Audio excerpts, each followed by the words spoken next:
Good morning, everyone. I am so pleased to join again the second day of the Eco Yachting Sustainability Forum. Yesterday was already extremely exciting with great speakers and fantastic turnout of people from all over the world. So I'd like to start with, once again, congratulating the ladies from International Yachting Radio, Ria Rao, and also the lovely Andrea Tagliaferro, who has taken it upon herself to come up with this idea and organize this online seminar, which obviously has touched something that is of great interest to our community, or people would not be taking their vacation time in August to participate in this seminar. And I'm really pleased to be able to participate myself. My name is Norma Trease. I am a member of the board of directors of the International Seakeepers Society, which is mainly what I'm here to talk about, although I represent many other organizations in the yacht world as well. I've spent over 3 decades working in yachting, starting out as a yacht chef, and have worked since then as a journalist and a business development expert. And along the way, I have always participated in various associations that impact yachting positively. And most recently, having joined the board of the International Seakeepers Society, that has made the opportunity to impact education and research on our oceans, working directly with yachts. Seakeepers Society was founded 26 years ago in Monaco. What we do is we place scientists on board yachts. In the last 26 years, we've done over 500 projects working with more than 200 yachts, many hundreds of crew, and we have a level of support across the industry from owners down to builders, captains, and crew that is really powerful, and we're very excited and proud of what we do. So I'm also thrilled to participate in this seminar to discuss the subjects that are really important of marine conservation, and we're supposed to be addressing the various groups and associations that participate in these subjects, as well as the capability of crew and the yachts themselves to participate in ocean research. So before you spend the entire time listening to me, I would like to introduce our speakers. I'm going to start off with Brad Robertson. Brad, give us a wave. Brad's a friend of mine. He's originally from Australia, but he's in Palma de Mallorca, and he runs a couple of really fantastic groups called Ondine and Save the Med. So I'm going to give you a chance to introduce yourself a little bit more at length, but let's talk about our other 2 speakers, and then we'll get into the meat of the subject. Greg Parrish, I just met today. He's coming to us from Victoria, BC, and he runs the Victoria International Marina, and just told me that he's involved with Super Yachts Canada, and he works for an owner that's extremely eco-conscious. So Greg is going to have a lot of really exciting things to tell us about in a completely different geographical area than Brad and myself. So again, I think that's a real tribute to what the girls have organized with this seminar, to have this caliber and diversity of speakers. Nicole Ebert, good morning, Nicole. Good morning. Nicole has just joined us here from the Ocean Legacy, and since you're replacing another person, I'm going to leave it up to you to introduce yourself. So with no further ado, Nicole, why don't you tell us about yourself and the Ocean Legacy and what you do? Sure. So thank you so much for having me. My name is Nicole Ebert. I've been working with Ocean Legacy Foundation since 2021 I joined the team as part of the Clean Coast, Clean Waters initiative, which is a lot of the stuff I'm going to be talking about was kind of brought forward from that funding pot and funding stream, which came through the Ministry of Environment 3 or 4 years ago. And Ocean Legacy has an EPIC mission, EPIC standing for Education, Policy, Infrastructure, and Cleanups. And that's our 4-pillar approach to combating the plastic pollution emergency response. Now, wait a second, Nicole. I love that. You say that EPIC stands for, I want to write this down. So it's education, policy, and advocacy, infrastructure, and cleanups. Advocacy, infrastructure, and cleanups. Okay, yeah. Great. Thank you. Mm-hmm. Yeah, and so we are currently the only recycler of marine debris and fishing industry materials in Canada. That's very surprising considering the size of Canada and considering your vast coastlines and the amount of fishing that you do. Do you think that you are able to represent the vast amount of ocean front that you have? I'm very surprised to hear that, actually. We are often inundated by materials and debris, but we have a very dedicated team of people who are both working, hands on in our recycling facility, on the ocean, and as well as in the innovation center to really come up to solutions for these hard to handle materials.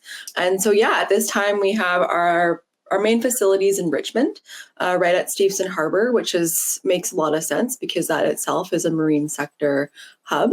And then we have ocean plastic depots sprinkled across the province, which are kind of staging areas where groups and cleanup advocates and industry members can bring materials to be processed that eventually make their way to Richmond. And last year, we actually started and expanded into Atlantic Coast.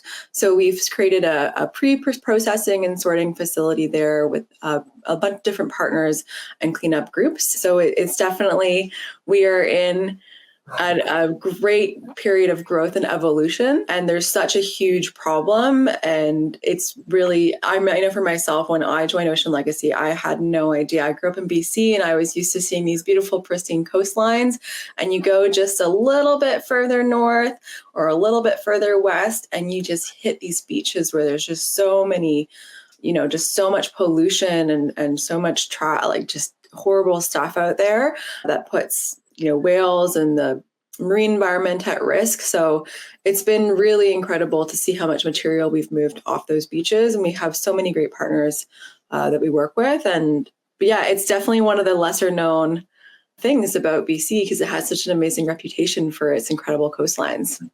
Oh, it does. I think so many of us are really big fans of that entire cruising area, and we're going to talk about that a little bit too. But I'd like to ask you, Nicole, do you do any of your gathering of materials on board vessels?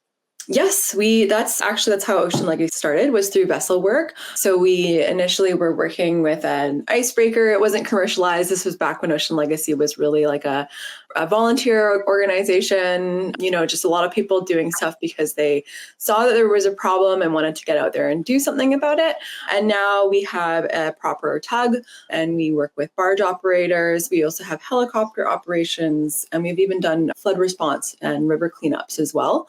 So we kind of have quite a different, depending on what kind of landscape we're working on, it could be a different approach. We also do lots of, just drop in by foot. But vessels are definitely the primary way that we get around, especially in those hard to reach areas. Brooks Peninsula, for example, on the West Coast.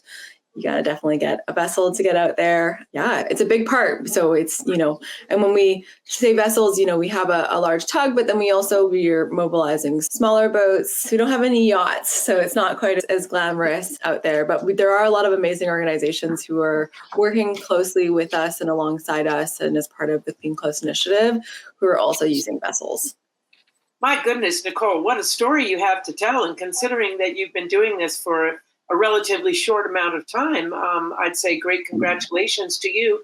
And one of the subjects that we're discussing today is collaboration. So I think it's very interesting that although someone like myself who has been basically, deeply entrenched in the yacht world and, what surrounds us, to hear that there are other people involved in the same subjects and working in maritime in general.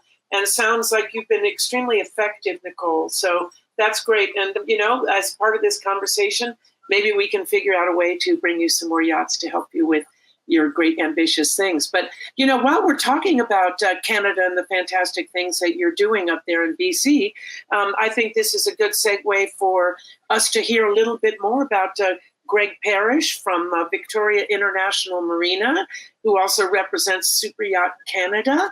So, Greg, now that you know what your neighbor Nicole is doing, why don't you tell us a little bit about your activities at the Victoria International Marina, which, by the way, I'd love to visit sometime. I'm a huge fan of Victoria.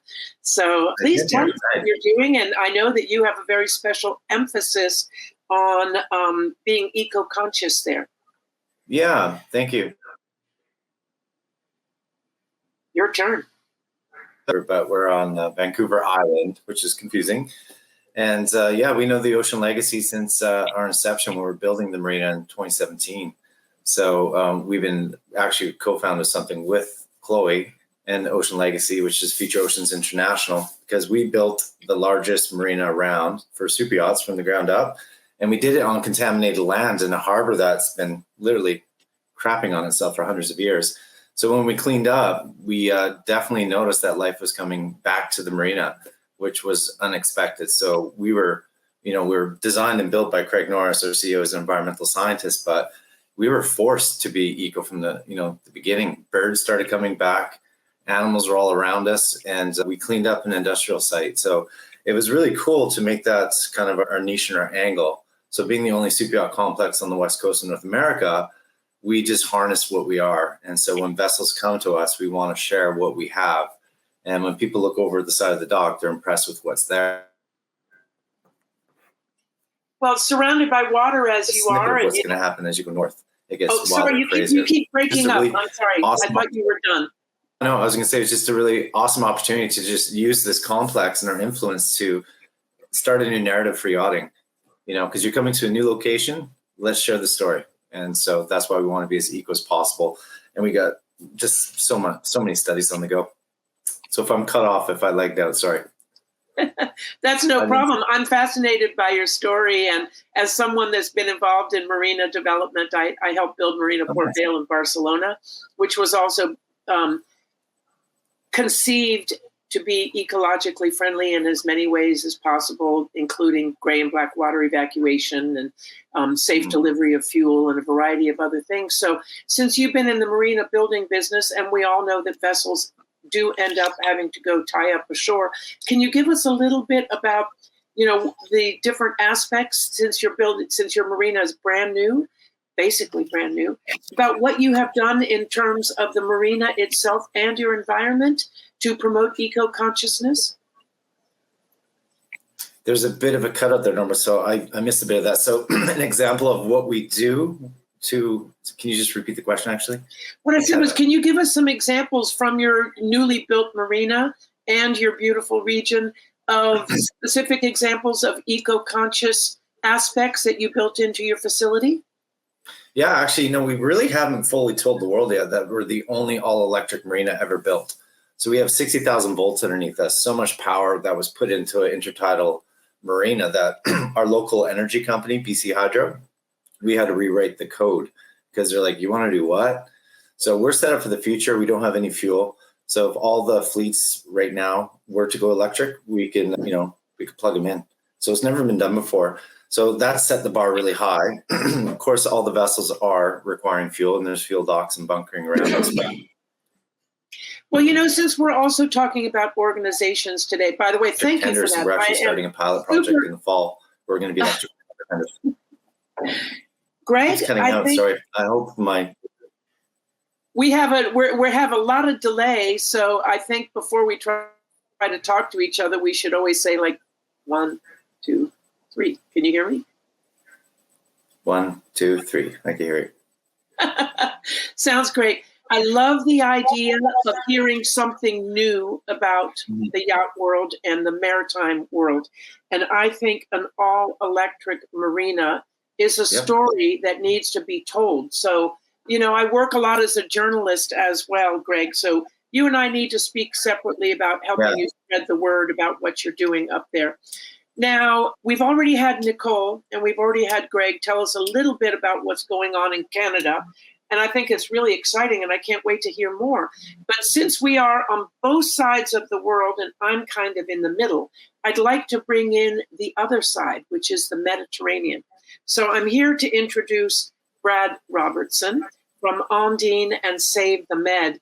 And I will admit that I've been a big fan of Brad's and what he has done on his new home island and he's from a much larger island, which is Australia.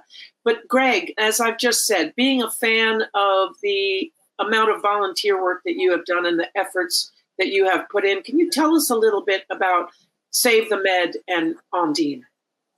Yeah, sure. Thank you very much, Norma, for a lovely introduction. My name is Brad Robertson. I am a salty old scuba diver, which is what brought me into yachting in the beginning. When I arrived to Majorca, I started a diving business and taught a lot of kids that had parents in yachting in the summer.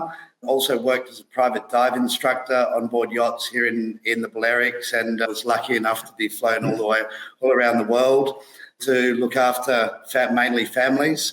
I've taught yacht crew how to scuba dive. I've taught yacht crew how to lifeguard. So maybe there should be another organisation called Save the Boss as well as Save the Med. So, in light of what we've just had happen in the last couple of weeks, I'm not sure that's appropriate. Yeah, I'm sorry, it didn't even come to mind. Yeah, comment made, foot in mouth already. Fantastic. But no, my introduction to yachting was very pleasant. It was from the peripheries, and through that business work that I was doing when I first started here, I started Ondine. Norma, you'll be very sad to hear that Ondine doesn't exist anymore. No. It evolved into Save the Med, and I closed my business and to focus 100% on this. And this was a decision I made probably about 8 years ago. And the two key people that helped me decide to chase my heart or chase money were my two children. So, yeah, bank account's not as comfortable as it used to be, but the heart's much fuller. So now I run Save the Med. I'm the president and co-founder of Save the Med Foundation based here in Majorca. Our vision is really simple, a healthy Mediterranean basin. Our mission is a regeneration within the Mediterranean basin through a holistic and integrative approach, contributing to the re-evolution of local communities into aware and active custodians. So this is the result of 13 years, Norma. I would say one of our biggest successes here in Majorca is contributing to the marine protected area of Sa Dragoneta. And that was one of the first projects we started back in 2011, which is quite a mean feat for an organisation that had no budget, no structure, and no sign of any income. And then over time, we added plastics into our target. So it evolved from marine protected areas and plastics. We've just finished our first official strategy, which will be very exciting to share with the yachting community, because one of the pillars in this strategy, Norma, is collaboration. And it's something that I've produced much more than you think could be produced when people are genuinely working together and organisations are working together, but taking the time. One of the things that I've learned, and I do see this in yachting because it's quite a small industry, and the communities that are there, there's a lot of respect between individuals, there's a lot of trust, and I think having this trust and respect at the forefront of these collaborative approaches, you can really move mountains. So like I said, we work on MPAs, we help design them, we help implement them. We also have education programs on plastics. Another sort of pioneering aspect of Save the Med is our HAPPY project, and that's HAPI, stands for Honest Alternates to Plastics Index. Now, it was probably about 9 years ago, I was thinking, how can we give people an alternate to single-use plastics? There was a lot of organisations putting out lists of alternates, and, the market changes so quickly. It's also very hard to decipher whether people are telling the truth about a product or not. So instead of putting a list together that we thought was a sensible list of alternates, we designed, over a period of 8 years, an index. And what this index does is allows the consumer, whether that's an individual, a business, maybe a marina, a yacht, a company, to assess their single-use plastic usage, look for alternates. And maybe you have 4 alternates, for example, one problem product, you put the same data set into the index from the problem product, it spits out a number from 0 to 10, 0 being the least amount of impact, 10 being the most amount of impact, and you can do that for all the others. So this is why we call them honest alternates. It keeps people honest, which in a competitive market is not always the case.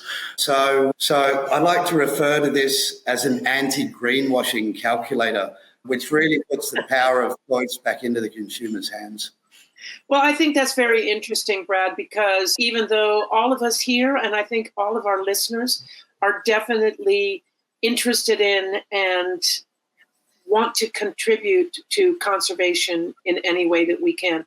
But when you drill down into statistics, I think that is an approach that works with an awful lot of people because, as you said, greenwashing is something that we are, all of us, faced with. I had someone, when I announced that I was participating in this seminar, said to me, "I'll be happy to watch as long as you promise me that you don't use that nasty S word," which he said was sustainability, because he felt that it was overused, which I thought was interesting. But Brad, you used some words in our introduction, which I really liked.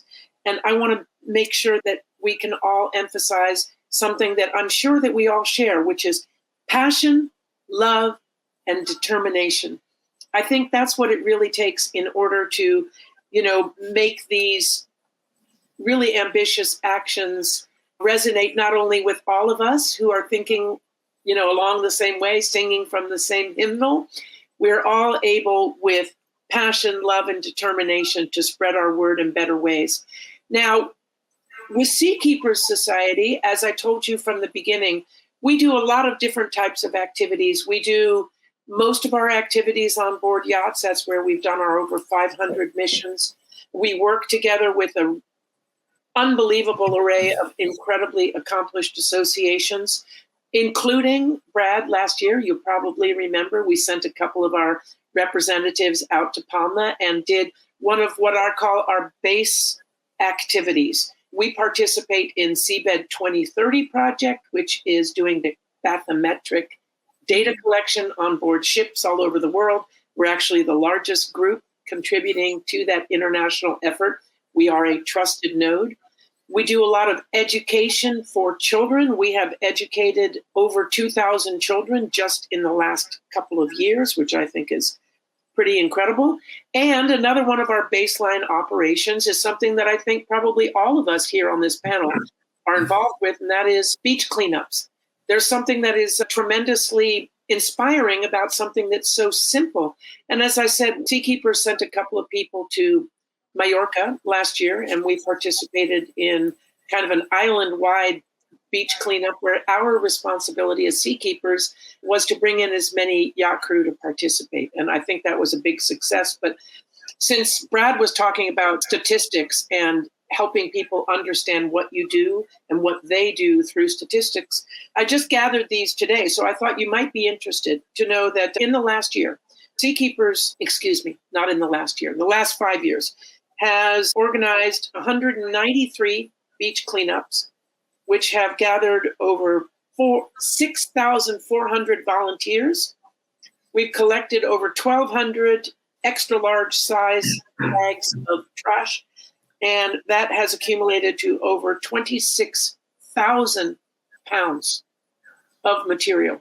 And that is, as I said, our kind of base level community involvement activity, something that we find tremendously inspirational for yacht crew to participate in. And we organize these all over the world for yacht crew to participate in. And as I said, Brad, I remember when I met you, that was something that was brand new, doing beach cleanups. So can you tell us a little bit about the history of, literally hands-on cleanup and what that does for your groups and your people on your island? Yeah, Norma, the beach cleans are a little bit of a distant memory these days. We do have our Dos Manos program, which we run in the schools, 2 hands, and that has a beach cleaning element to it. But when we did start 13 years ago, Norma, it was the yachting industry that kick-started this organisation. There was people like Janusz from Roma, Marriott Roma, and a few other people that were really key people. I mean, Fiona Bruce from Doyle Sales, she's still on the board of directors, and a few other yachting big names.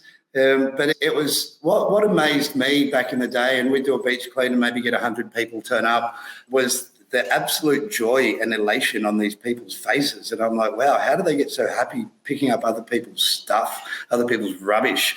And this whole thing was really the beginning of understanding how important communities are. and how important that actions like the beach cleans are to raise awareness and get people thinking about things. Because when people see it from the outside, they might hear it on the radio or see it on the telly or online. It doesn't give that substance. And when they're there and they're picking up what they think is a lollipop stick, but it's actually a cotton bud stick that somebody's cleaned their ear and thrown into the toilet, and it's gone down through all the tubes and out into the sea, that story really hits. So the beach cleans, I do miss them.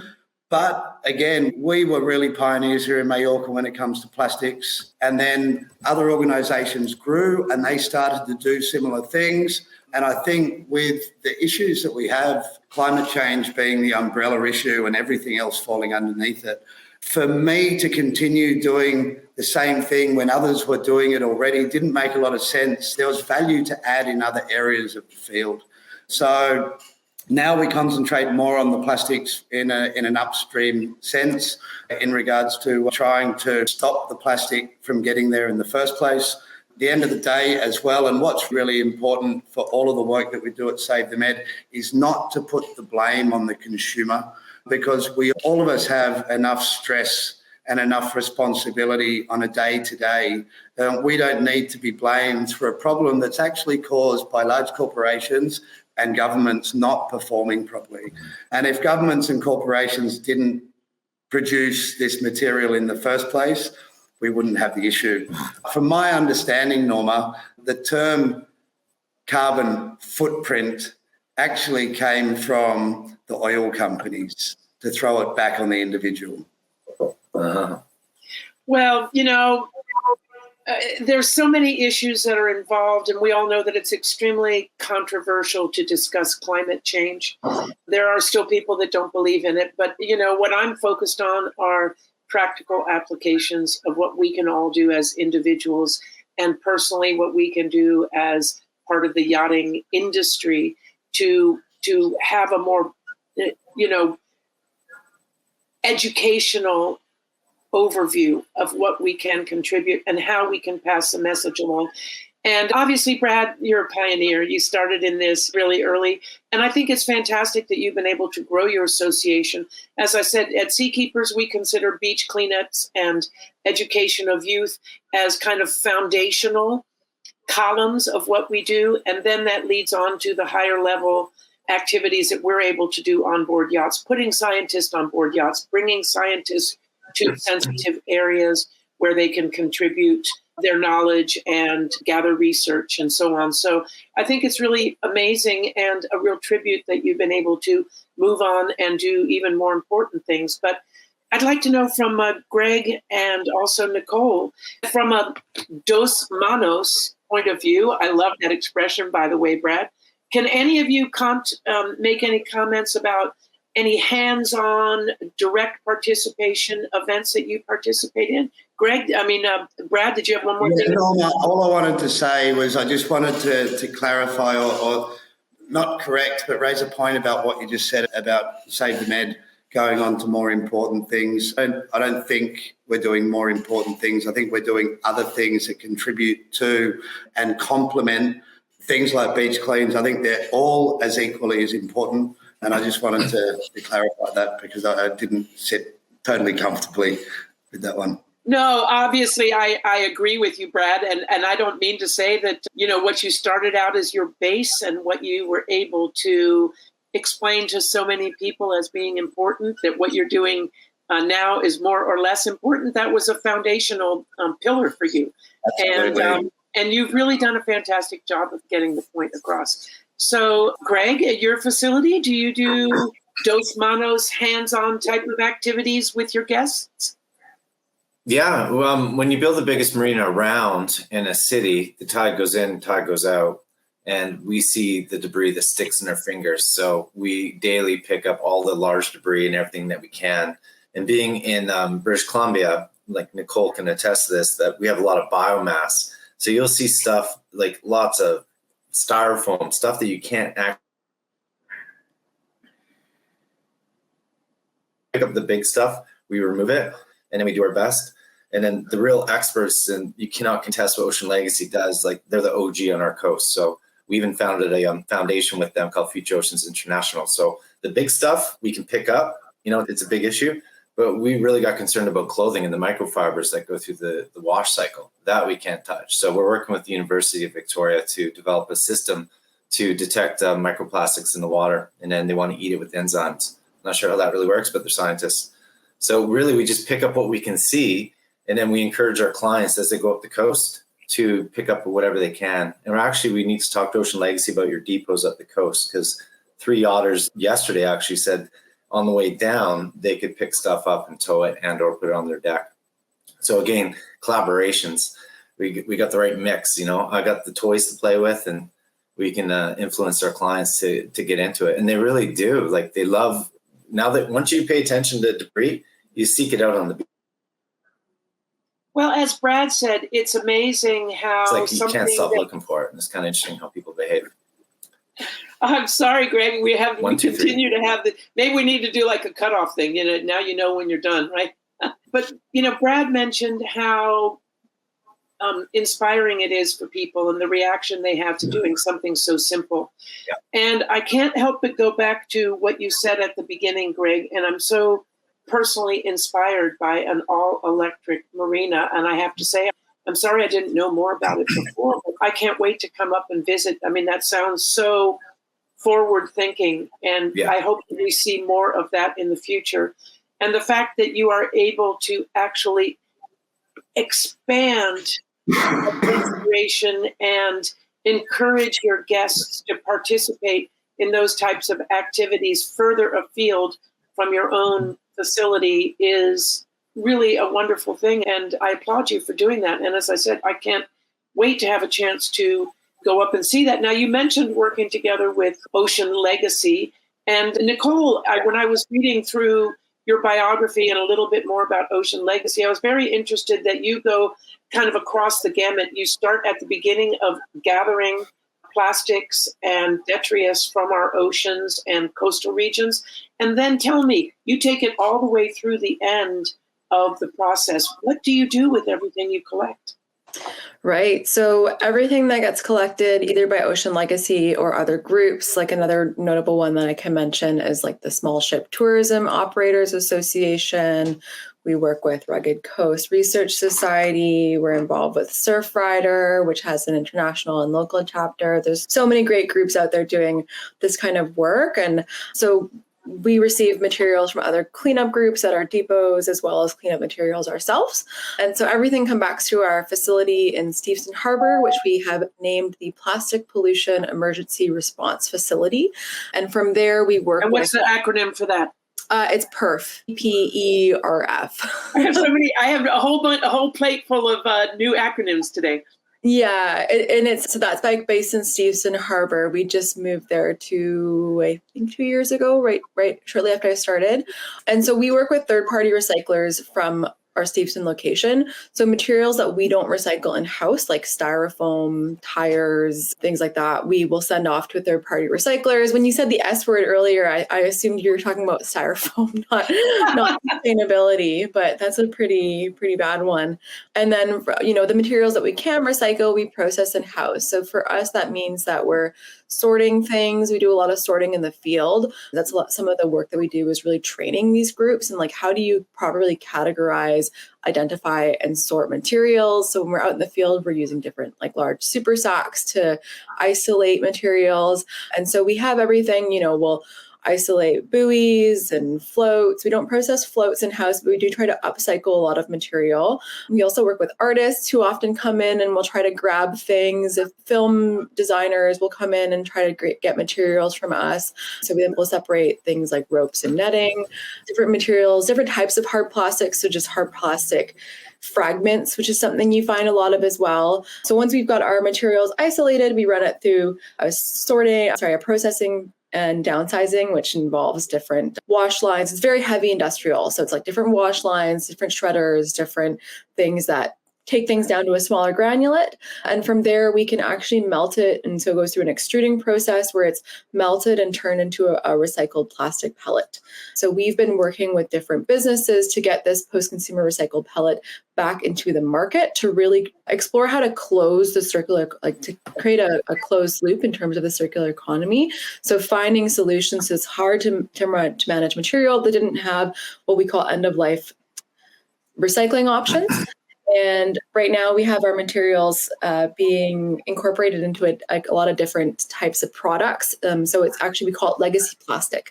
So if you look online on our website, Legacy Plastic, you can see the different types of material. There's a really beautiful color that comes out when you mix all these different types of ropes, which we call ocean green. And then you have everything from like black to orange. We've also been working with a company in Alberta to actually create lumber.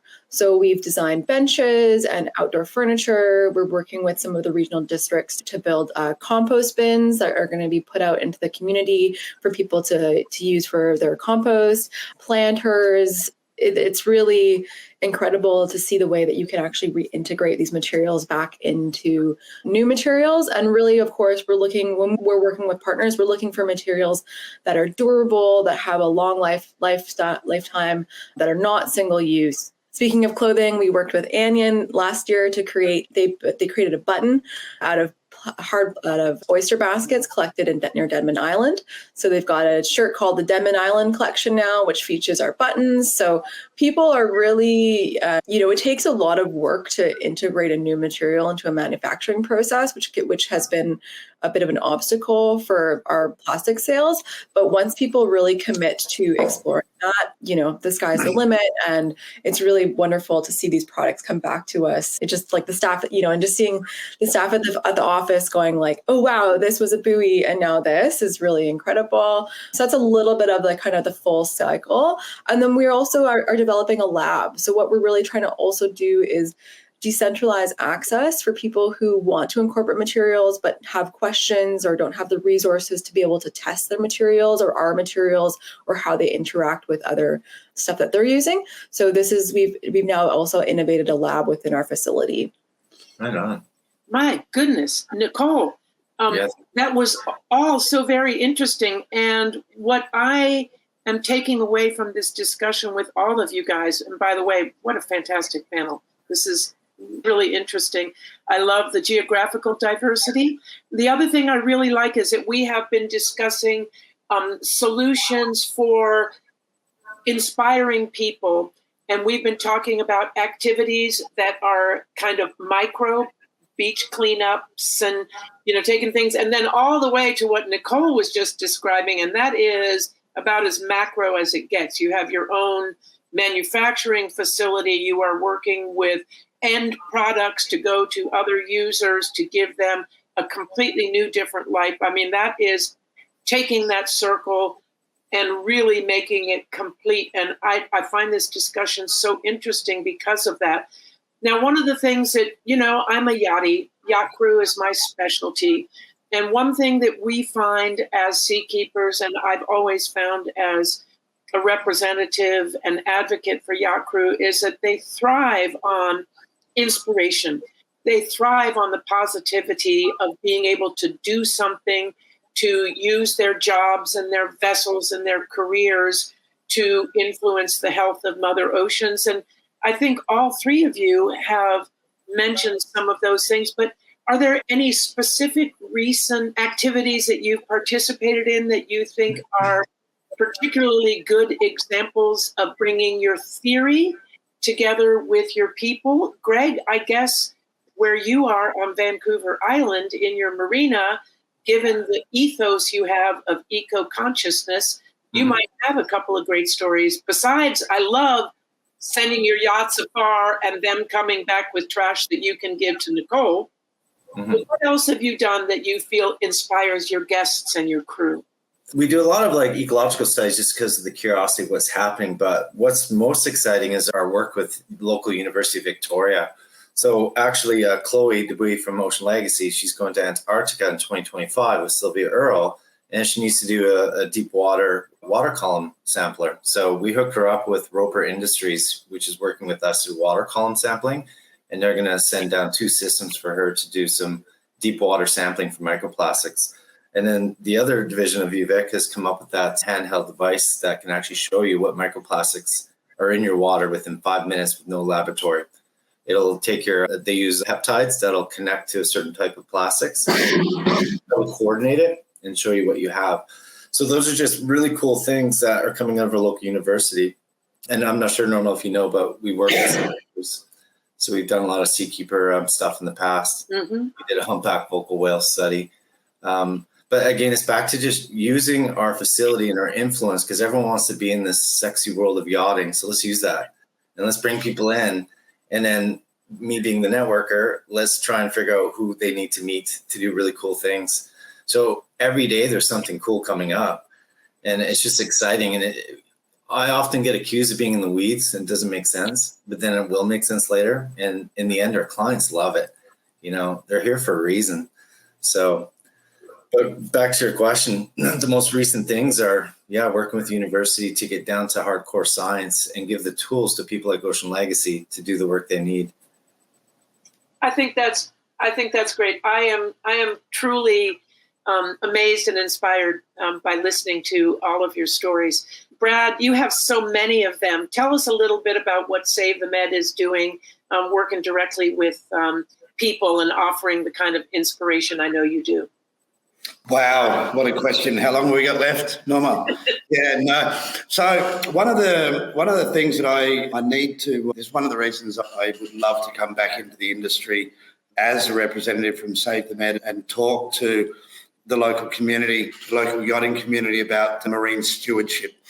And marine stewardship is a relatively new science. People might know it as similar model as custody or land-based custody, where landowners would work together to save a certain species. It would maybe be 2 or 3 landowners, one target species, local government, and they all work together to bring that species back from potential extinction. Lots of great examples of this on land all around the world. But when you look at the stakeholders involved in that scenario, there's the landowners, the government, and the NGO. When you look at the sea and the stakeholders involved in the usage of the sea, and nobody owns the sea as such, so we're all using the same parts of it, it means the number of stakeholders is almost limitless. So we've been rolling out a stewardship program in Andratch, the local council area in front of Dragonetta, the marine protected area that we helped design and implement. And it's all about, this goes back to our mission and having local communities become active and aware custodians, is to bring this sense of not ownership in the way that we think about ownership today, but ownership in the natural environment, that we are actually part of it. And the same way that we care for ourselves, we want to care for the environment that we're in. And 5 years we've been running a program out of Andratch, probably the last 2.5 out of Poynt. And the yachting industry is a key local community, and there's things like buoys, the management of buoys. The yachts are always calling out for better fields of buoys where they don't have to drop their anchors. The Mediterranean, the hottest word in the Mediterranean at the moment is Posidonia. We don't have any direct projects related to Posidonia. There are plenty of people out there working on it. But one of the really amazing and inspiring stories is in St Elm. And for the yachties that know the southeast corner or the southwest corner of Majorca, where around Andratx, they'll know St Elm. Some beautiful restaurants, beautiful beach, and a little field of just this array of different types of buoys for small boats. And since our work has started there, we've managed to work with local families that have taken the lead in managing this field of buoys, and it's starting to become official. So getting local community to, one, identify what the issues are for them, and this is also something I learned over the years, Norma, is you don't assume what a local community has at the top of their list of things that are important to them. So we don't go into these areas flying our flags and saying, hey, look how good Save the Med is. We work very much like mycelium. We're very much underground. We're supporting what needs to be supported. We're joining dots. Greg, networker, I would use the word weaver in my field, and weaving all this together. So, yeah, local communities are right at the forefront of everything that we're doing, and which is a little bit contradictory to the name that we hold, Save the Med. It's not Save St Elm or Save Majorca, it is actually the entire Med. So to fulfil that name, included in our strategy is how we work with other organisations around the Mediterranean by working on local issues with local people in local ways, because the Mediterranean has 21 different countries, different languages, different ways of thinking, different levels of corruption, all these different, and you can't blanket this with one solution. It needs to be done locally. And I really think that the yachting industry can help massively here in the Balearic Islands, the yachts that come here, the business owners that are here, but also the yachts that are visiting other locations. This is a network between people doing good things that I think we should all really get behind. I'd love to see the yachting industry as a whole step up a little bit more into this field. The resources are there, the abilities are there. I know the restrictions, I know a little bit of the details, but I think if we can band together, Nicole, Greg, yourself, Norma, myself, there's more out there, and really start rattling some trees or shaking some trees, rattling some cages, very respectfully, very politely, with a smile on your face, I think we can get a lot more done. But I agree, so maybe we should be hoisting our sails together in order to chart a course towards greater stewardship for our oceans. And in all honesty, I say that with a smile on my face, but I think that with the kind of people that we have on this panel, not to mention the support of organizations like International Yachting Radio, with what Andrea and her people are doing, with all of the amazing speakers that they have had for the last 2 days, with the interest and participation of the public, I think that we are getting somewhere and making things happen, Brad.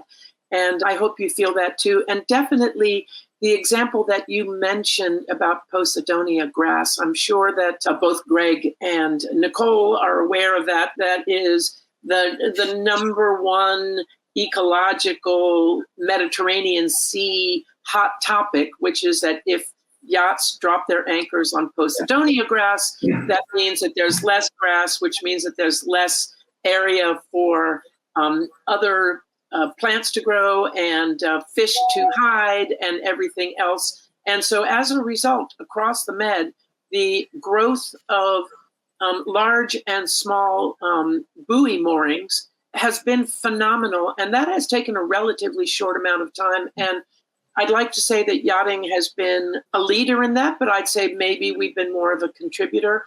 But we've definitely been benefactors, because I think we all feel better when we know that we can safely moor our yacht in a beautiful area of clear water and not do any damage to the ocean bottoms. And I think you would agree with that. That's one great example. And anyone listening, I'd love to talk to you, Brad, about that, because we need to manage our traffic in our waters. Once you leave our marina, the infrastructure gets less and less. So where they're dropping anchor, like, we need to educate them, like, don't do it here. There's a nursery of rockfish here. We really have a big interest in trying to get more boys. Man, I've been waiting for an excuse to come to BC for decades. Yeah. Well, there you go. So talking about collaboration, I think just within our own panel and the four of us here, we have established the fact that obviously we all have things in common. All of us share Brad's passion, love, and dedication. I'm definitely going to be keeping those three words together, Brad. Thank you for that. And I think that we've made great strides. I think it starts with a philosophical point of view, then it goes on to small actions, and it goes on to greater actions. And I think you all here are great examples of making these things happen. Now, I just want to mention we have a few people that have come in. We haven't had a lot of questions, but we've had some links to some groups that sound very interesting. And I have to get a little closer here because I'm not able. So Nicole, you sent in a Legacy Plastics. I guess that's part of your Ocean Legacy organization. Yeah, that's our plastic. That part of it, I thought the manufacturing was pretty amazing. I mean, honestly, you have taken actions by people and turned them into an entire industry. And I think there's a lot of people that can learn a lot of lessons from that. So I personally can't wait to learn a little bit more by looking at Legacy Plastics. We also have Vancouver Island North. So it's Take the Pledge. It's the Live the Wild pledge. So you were asking for examples of how we've kind of had initiatives where we're doing cleanups and getting people out with their hands. This is a great example of one that we launched this year with a tourism association in Vancouver Island. So the idea is that anyone could go to a visitor center in Vancouver Island. They'll get a beautiful canvas bag that has like a lovely print. It says Live the Wild pledge, and they can take the Wild pledge, which means they're going out to a beach. They're filling their bag with any beach materials they find. And then we have different collection depots around Vancouver Island North.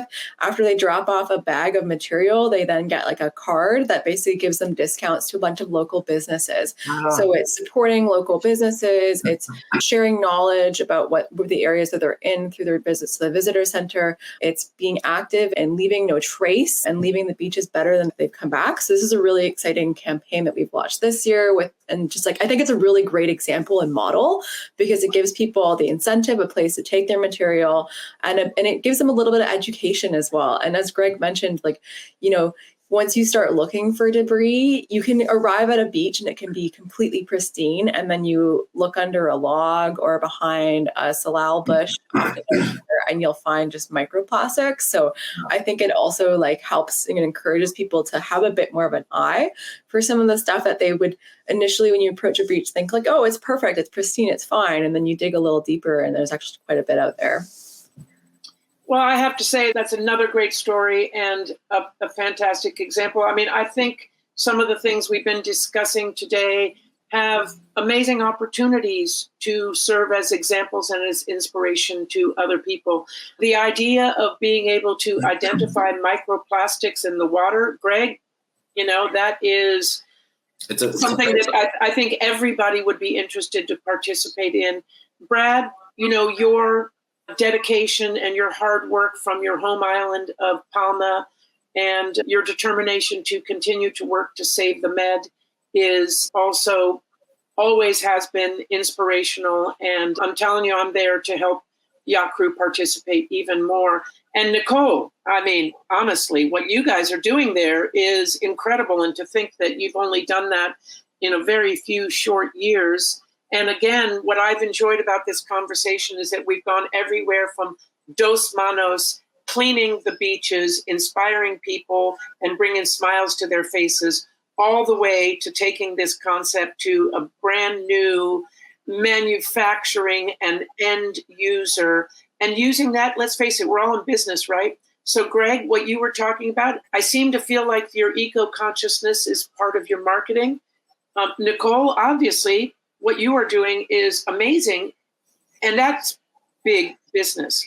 And Brad, the way you've managed to involve so many different groups in making all this happen, it's been absolutely fascinating. I feel like we could sit here and talk about this for much longer, but unfortunately, we're going to have to finish our fantastic session. So, I'd say next time, let's meet on Vancouver Island and bring people, or Palma, and bring all of us together and sit down and have a glass of wine and talk about this further, because all three of you, thank you so much. Greg Parrish, Brad Robertson,